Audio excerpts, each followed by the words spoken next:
Hi, everyone. Thanks for the introduction. My name is ChangWon, and I work as a DevOps engineer for Devsisters. And I have a lot of things I want to talk about. But before I start, how many of you know what CookieRun is? Great. And how many of you know that there is a new CookieRun game coming up in 2 weeks and have pre-registered for it? Not so many of you. That's why I brought this QR code with me. So do pre-register with the QR code, and you will get this gift I brought from my office. It's cute, right? So I'm just going to let this guy sit by. And so while you guys are doing what you have to do, Devsisters is a South Korea-based mobile game developing company. We develop the CookieRun franchise mobile games. I brought up 4 that's relevant to RoachFest. And we publish these games ourselves, except whenever we cannot due to regional legislative issues, or there's a perfect match between a publisher and the game itself. And these games, the CookieRun franchise has over 200 million users worldwide. So a little bit about my team. My team is a central DevOps team within the publishing platform group. So our team doesn't really develop the games ourselves, but instead we oversee DevOps, SRE culture and practice. We do infrastructure provisioning and a little bit of platform engineering. So every launch that happens within our company has to go through us. So we have accrued quite a lot of launch experiences that we're able to provide some software architectural advices and consultations on like what's going to happen on launch and what needs to be considered and so on. And we also implement some abstraction layers and guardrails for fail-safe infrastructure provisioning as well. So being a central DevOps team in a multi-studio game developing company means that these game studios bring up with their own unique and varied needs. And of course, directly fulfilling each of those requirements is, of course, practically impossible because we're basically outnumbered. So our approach to this mission is to basically consolidate all these requirements into one robust solution that we can work on, using the basic building blocks of cloud infrastructure, Kubernetes, and Helm charts, which I think are basically the Latin language of DevOps field these days. So these are the 4 CookieRun games that are basically powered by, or will be powered by, CockroachDB. CookieRun Kingdom was released in 2021. It was the first title for us to use CRDB. And goes beyond, and we have successfully launched last December in China with ChangWon and Tencent as our publishing partners. CookieRun is actually the first game that went public, and it got some attention. It was launched in 2013, and Cockroach didn't exist back then. So we started from Couchbase, and we are actually in the progress of migrating our database to CockroachDB. Because we're preparing to launch in India, because India is an emerging mobile market these days. We're developing talks in technical details with Krafton. Witch's Castle is a tap-to-blast puzzle genre, and it's doing great in Asian countries on its own. Tower of Adventure it's coming soon on June 25th. It's the one you pre-registered for. And we're planning to launch globally except for Japan, because for Japan, we're going to be working with Yostar to be our publisher. So that's already 4 different game studios and 3 different publishing companies, of course, outside of our organization, that our team has to work on. That sounds insane, right? But we believe that we have everything handled, and we can make things happen in an orderly manner. And I'm going to explain you how. So that's the plan of the day. I'm done with the introduction, and I'm going to run briefly on why we use CockroachDB and throw out some tips in operating CockroachDB. And I want to show you how we actually deploy CockroachDB and showing some of our codes, but I might have to skip through that part. So why we choose CockroachDB? We actually have a case study published online, so it contains all the details, but it all comes down to these points. So Before, we were using a document-based database because in gaming, things change a lot. We have frequently changing schemas because we have to update and add new features in like on monthly basis. And changing schemas in database terms means schema operations, and we didn't want to deal with that, so we obviously went for document-based databases. And what was neat about that is that they often come with distributed, horizontal scalability. But that was years ago. The market's evolving. Our users are evolving. So people, went for asking for more interactions between each other. Things like they fight against a raid boss with other players. They want to form a community within the game, like guild features. So all these kind of features require transactional support. And also, we have seen with our own eyes that we sometimes have to face extremely heavy traffic. So we didn't want to lose out on the horizontal scalability part. Horizontally scale out if there's heavy traffic, but also scale in as well, because mobile games tend to stabilize downwards because it's a competitive market. So we have to have horizontal scalability as well. And we always wanted to choose consistency over availability, because even if we don't deal with like actual money, it's the people's time, money, love, and affection they put in our games. So every progress they make in our game, we wanted to be there. Things have to be intact. So we did some research, and this is probably the matrix that you have all internally within your organization, and you thought CockroachDB either stood out or they deserve a chance, so that's why probably you're here. So I'm not going to go through the numbers. They're back from 2020, but that's what we did, and here we are. So we are running pretty much everything on Kubernetes, and we didn't want to make Cockroach an exception, so we are also running Cockroach on EKS. We are also running the Cockroach nodes on a dedicated nodes pattern, meaning that they have their own resources because database is an important workload. We don't want to make them compete for resources with other workloads, except for things like the daemon sets and things like that. And we also have multi-AZ setup for these Kubernetes cluster. The Cockroach clusters. On for monitoring, we use Datadog as our monitoring platform, and Datadog has its own AWS and CockroachDB integrations, so that you can work with metrics to build dashboards and monitoring alerts. But this can be done with the Prometheus, as you know, so you can choose whatever you prefer. The key metrics that we keep eyes on are use metrics, so that's utilization, saturation, and error rates. That is to discover what's going on at host machine levels. And we run everything on EBS. We used to use local SSD devices, but you don't want to go down that path. So trust me on that. The EBS, of course, you have to look at the IOPS throughput on the block devices, the queue length and write stalls. Those are EBS specific metrics. And for CockroachDB, we look at all the other metrics as well, but these two unavailable ranges and capacity as in storage are the two metrics that we mainly focus on, because that's where the data losses may occur. And if you run a self-hosted Cockroach cluster, you sometimes have to replace the pods from time to time, because you have to upgrade the Kubernetes version, you have to upgrade the CRDB version, and there are like instance retirement things. And we figured we can do these kind of operations without any downtime, unless you go too fast, because we had an incident where we tried to decommission something like 7 to 8 nodes at a time from an 18-node AZ. And ever since then, we just decided to roll out only 3 nodes at a time max in the same AZ, because, of course, to avoid any data losses.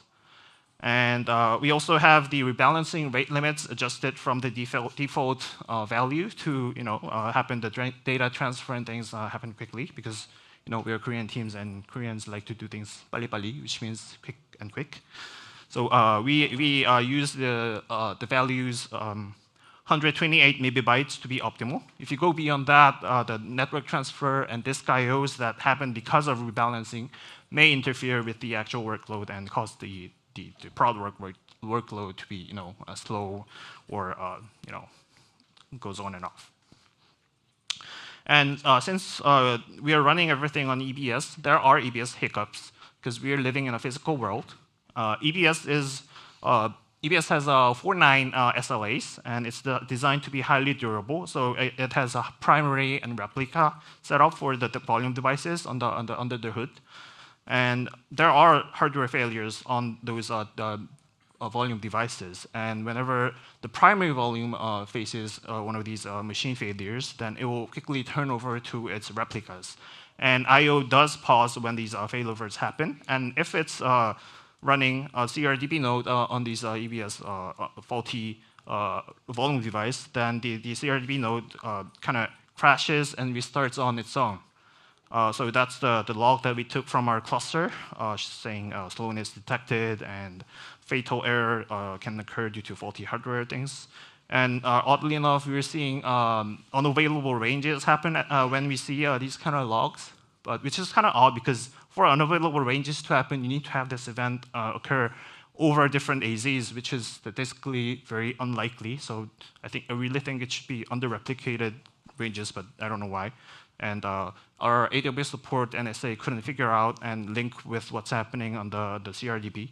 So just decided to move on because it wasn't giving any service outages for us. But I didn't want to I didn't want to sound too assuring because it may depend on the workloads that you're running. The mission control has been really nice for us. We have analytics workloads that basically runs ETL tasks on a daily basis. Basically, what it does is that it has to capture the state of the users at a certain time of the day. And there are a very high surge of select queries at this point. But our cluster was just the right size for the workload itself and not for the ETL tasks. It was like 2 to 3 times more than what we were expecting, and it's not something that we want to invest in for just like a 30-minute window of the day. So instead, we set the session level QoS for the OLED queries, and that's exactly what the admission control is for. Then the CockroachDB will prioritize other workloads over these QoS ETL queries. So that's what happened. We were seeing somewhere like 2 seconds P95 query latencies. After we introduced admission control, it reduced down to like 100 milliseconds. And I want to put a personal emphasis on this slide. We're all human beings, and human beings make mistakes. And it's easy to accidentally delete resources that shouldn't be deleted in Kubernetes. So I highly recommend that you introduce a fail-preventing webhook.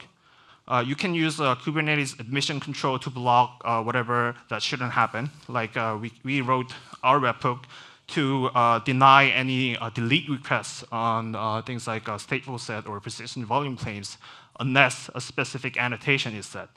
So you can see that the admission webhook, delete protection webhook is complaining about the delete allowed to be true to require for it to delete the stateful set.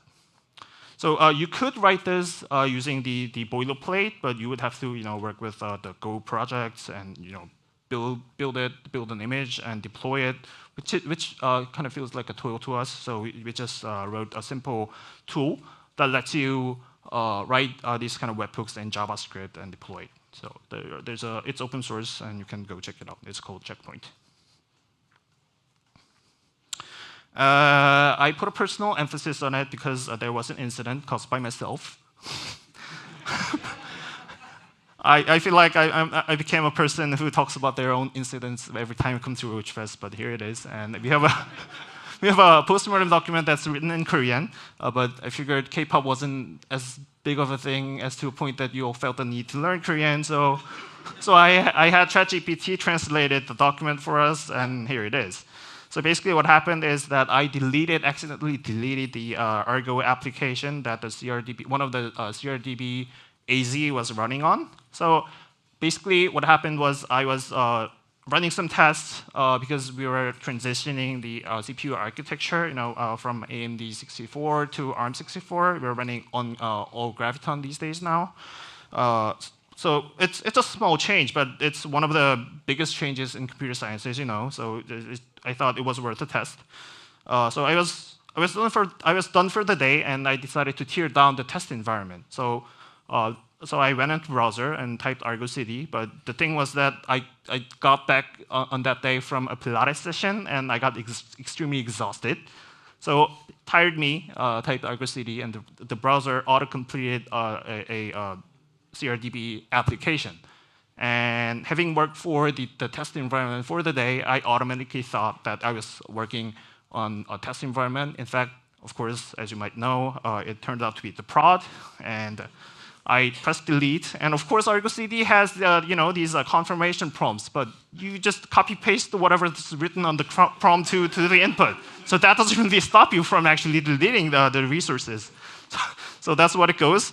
But the good part was, so it started, everything started to disappear, and we have our servers configured so that it talks to the database on the same AZ to reduce the data transfer.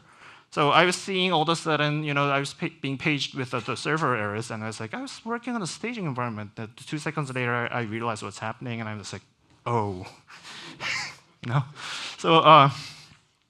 So we thankfully for me, we had the delete protection webhook deployed to all of our clusters, and it prevented the stateful set and the PVC from being deleted, and these kind of deleted the Argo CD application as well from being deleted, and it had all the data intact. So all I had to do is to reinstate the Argo CD application, and everything went back to normal.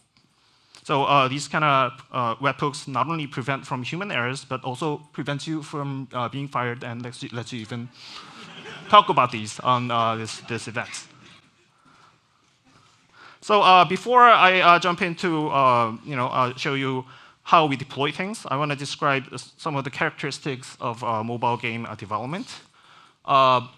If you ask me why our company exists, then I would say in one word, it would be to entertain the users. And to entertain our users, we frequently deliver a lot of creativity, because mobile game requires to be creative. It's got to be more creative, because compared to other gaming industries, like you didn't bring any gaming consoles, and probably brought some PCs, but they're not for gaming, right? But you do have a phone, right? As a famous game developer once said, you all have your phones, and basically you're more frequently engaged. You're likely to be more engaged with your mobile games. So the contents are depleted at a faster pace, and we have to deliver a lot of things at a frequency. So all that leads to us is to work on multiple features in parallel. So each engineer has to work on their own features in their own branches. But the thing is that with the parallel development is, you all know that it may break things around. It may not be compatible, and it all has to merge. It has to be merged and QA'd at the end of the day to be delivered. What's worse for us is that we even need the multiple production environments for the actual prod, and the App Store reviews and press events and on-site game shows. So the developers need to basically spin up the isolated server environments. So they need to kind of stamp out the server deployments as they want it, just like this, which is stamping our cookie characters taken from one of our trailer to cookies, which is castle. I thought it was a nice metaphor. So we came up with this concept called Serverfarms. It's defined to be an isolated server applications that are reproducible and fully operational by itself. And the technical requirements for this are reproducible, that it should be declaratively defined so that the end results are isomorphic. It has to be isolated, meaning that no data or network traffic should flow in between or depend on other server farms, and also that it has to be self-serviced, because developers working on their own branches should be able to configure for their branches and deploy it on whenever they're ready to test their new functions.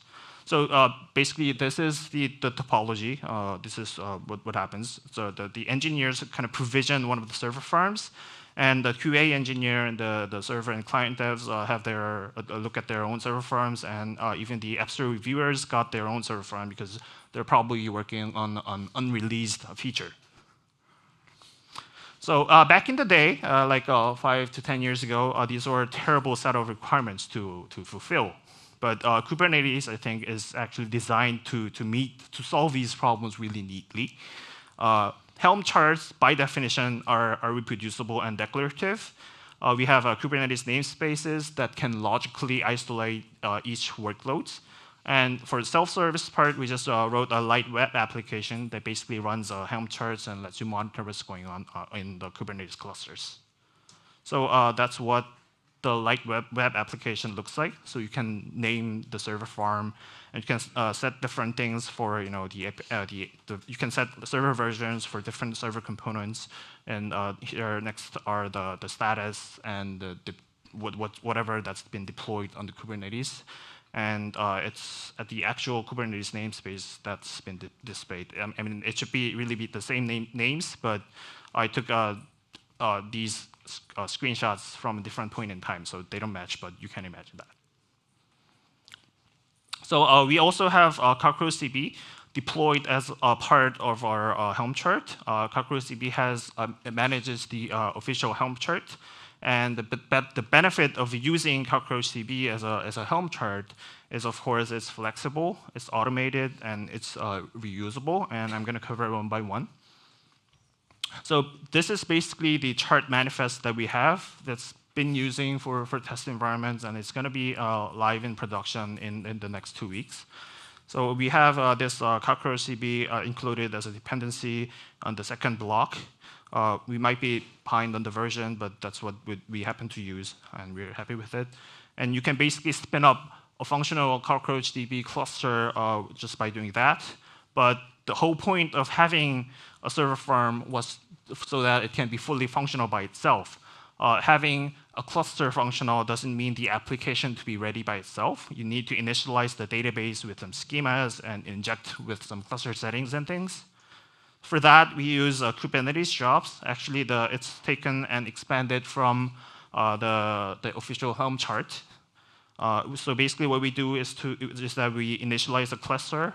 We integrate the OIDC with our identity provider. We do like all these one-off bootstrapping jobs, like applying the ZRDB cluster settings, creating backup jobs, creating users, roles, and granting privileges. And of course, there are some components that are just way better off when you use managed services, like Redis. You don't want to deal with it in Kubernetes because they're highly volatile. And there are some environments like prod and stage. They're defined to be more rigid than dev environments where things need to be ad hoc. For those, we use Terraform. So basically, we built a module that kind of when you apply, the entire server farm appears using the cloud resources, and it deploys things on Kubernetes. Of course, you can see that Redis and S3 appear on the list of the files. And we deploy the Helm chart, the application Helm chart, and the CockroachDB Helm chart. And what's neat about this is if you use the Kubernetes providers, and then it makes this module completely agnostic of the cloud provider and the regions, of course. Of course, you would have to work with the Redis and the object storage and things, but every cloud provider has its own resource, so you can easily migrate when you decide to change the cloud provider. We have the CockroachDB block just right there as a Terraform attribute.